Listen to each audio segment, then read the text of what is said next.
cosa c'è all'interno del kit? Noi abbiamo il nostro foglietto illustrativo che ci mostra come eseguire il tampone. Vede? Quindi qui ci sono tutte le informazioni che ci servono per eseguire il test. Andiamo avanti, troveremo nel nostro kit un'ansa per la raccolta campione, una provetta con cappuccio, ok? Eccoci qua. E dopodiché il nostro test. È la dottoressa Maria Di Vece a mostrarci come eseguire a casa il test rapido anti-Covid fai da te, biologa molecolare e cellulare, specializzata in neuropatologie e neuroscienze, grande motivatrice, è riuscita a far cambiare idea al 30% dei suoi pazienti, convertendoli alla vaccinazione anti-Covid.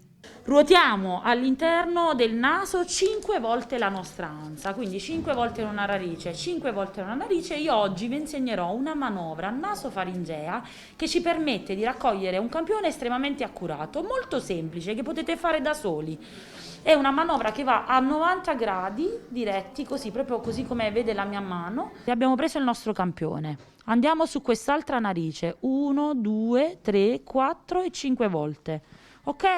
Una volta raccolto il nostro campione che si trova sull'ansa, andiamo a riporlo nella nostra provetta. Agitiamo circa 10-15 volte e dopodiché lo riponiamo nella nostra soluzione. Vedete? 15 minuti l'attesa, quindi il responso. Com'è Certo. l'esito del mio tampone? È negativo, adesso lo validiamo, lo firmiamo con la data e l'ora e lo diamo alla nostra giornalista.